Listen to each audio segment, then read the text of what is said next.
Okay, this video is about using the 15M Heiken Ashi candles to enter a trade when the candles cross down through the 50, like crossing over the 50, not bouncing off or anything. So this is the pound AUD, and you can see here clearly we got a little bit of an uptrend during London, and then we have a decent flat top. And here's our first 15M candle that's not touching. It can't be touching at all. It can't be on it. It can't be close. Can't be touching at all. There's one. We get in towards the end of this one, maybe halfway through that 15M, and take it all the way down from 753 down to obviously anything with a green body that big you would get out, so you maybe say poor judgment, you got out at 580, so that's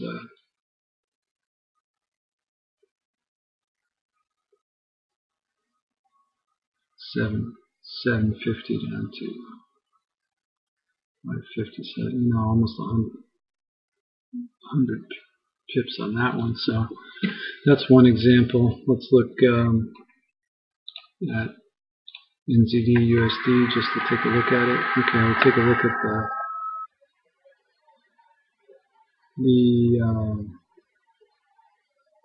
here's a low. There's a bunch of fake outs, so I don't even trade near lows anymore. I wait for any kind of movement around the 50. But you can see, we'll do an example of an uptrend. You can see these fake outs, and then here's my 50, here's my 200. I'll show you why the first time you don't get in here because there's no flat bottoms. This one's flat bottom, but it's touching. These are all just wick candles. Another fake out. Here's a flat bottom, but it's touching. That one I would count. It's not really touching. So that's your first one. Your second one, you would get in halfway through that one if it stays flat bottom, and take it up from there, which would be 63.85 up to when you get maybe fourth, closing in on the fourth in a row candle. Over here we only have, over here we only have 3 in a row, and then if it switches, so just let it go. But if you get almost an hour of red candles or 3, and then this one starts off another one red, I would have gotten out. So we would have taken it up from here, 63.85 up to say you got out low 64.53, which would be 15, and yeah, 65 pips on that one. So that's NZD USD. And let's take a look at AUD USD just for fun. I haven't looked at it, but oh, there's a nice trade right there on an uptrend. Okay, we'll go again to Wednesday. Alright, and a couple of good examples of not getting into the trade.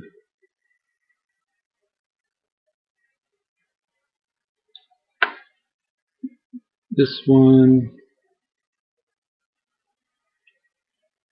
is that is a valid candle, and I would have gotten out. So you still would have been broke even because you have 1, 2, 3, and then a doji cross, which is a classic harami reversal. You would have gotten out here. So that one would have been about break even, but coming off here, off this, there must have been some kind of news. That's Asian time, 8 o'clock, so something happened right there in the news. And then here again, another reversal candle for the Harami. But where we're looking to take the trade is to cross over the 50, which is here. And we're going to start on this candle. This is the first flat bottom. Here's the second one, so you get in that big a candle. I would get in halfway for sure if it's going up and down like that. And that would take you, all the way to this fourth.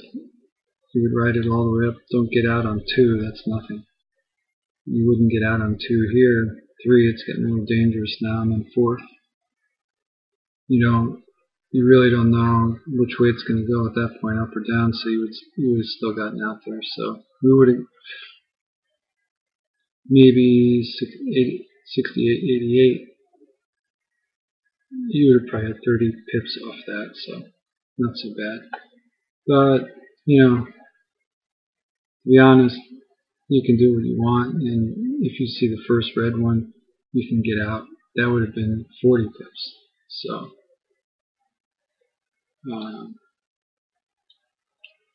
that's just different ways of different risk.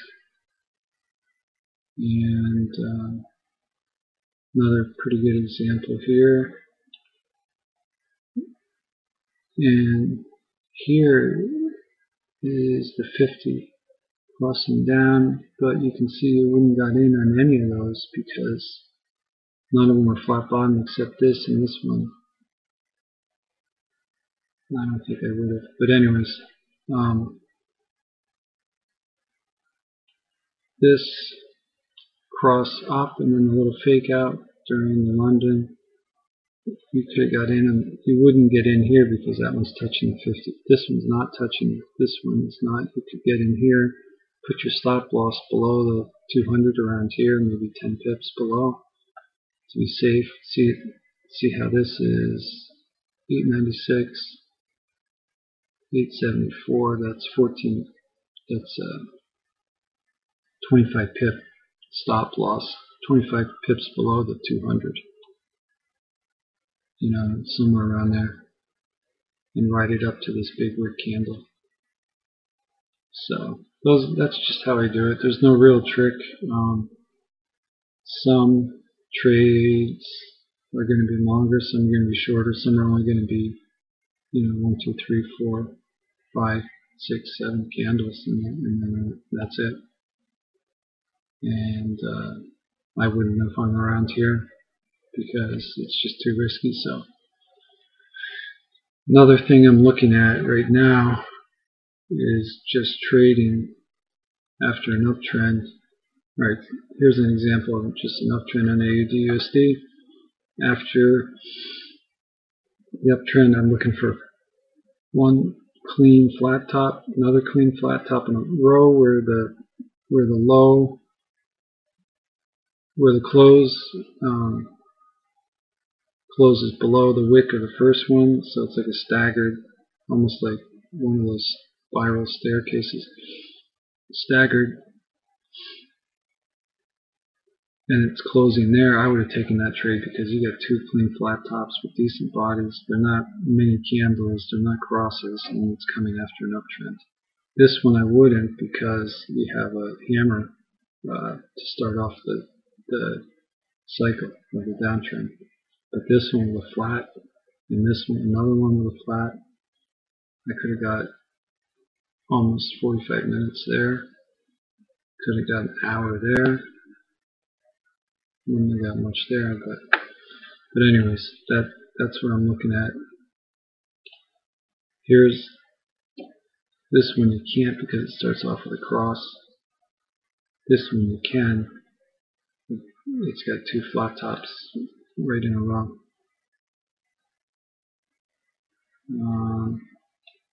Here's 2 flat tops right in a row, but those are mini candles. I don't trade those. Unfortunately, there's good. Oh, hold on, this is crossing over the 50. So would have taken trade. Would have got 15 minutes, but that's not a great time. Anyways, so those are the examples, and just PM me for other questions. But most of these trades I watch and use a stop loss 20 pips, below your entry, wherever that is, or don't use any stop loss at all.